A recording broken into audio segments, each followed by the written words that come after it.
ناي أخليك في الدكان تطلب الله. أركن علي. خلاص أركن عليك رجع. طلب الله يا أبي. واو يا صاحبي كنت لنا واحد زبادي صغير ما نجيش نبزي عندك هي لنا زبادي بعد معك ترى أيوة خارج بريس معاك مسمار عاد من الرباي.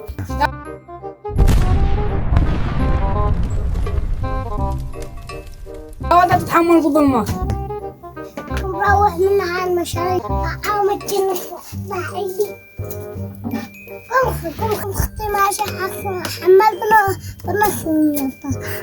يو قد خفتني شرط عم حط عنا هذا شكلك اني اقوم رحلي لك حط الصمي شرط هو أكثر جرادة بالصمي.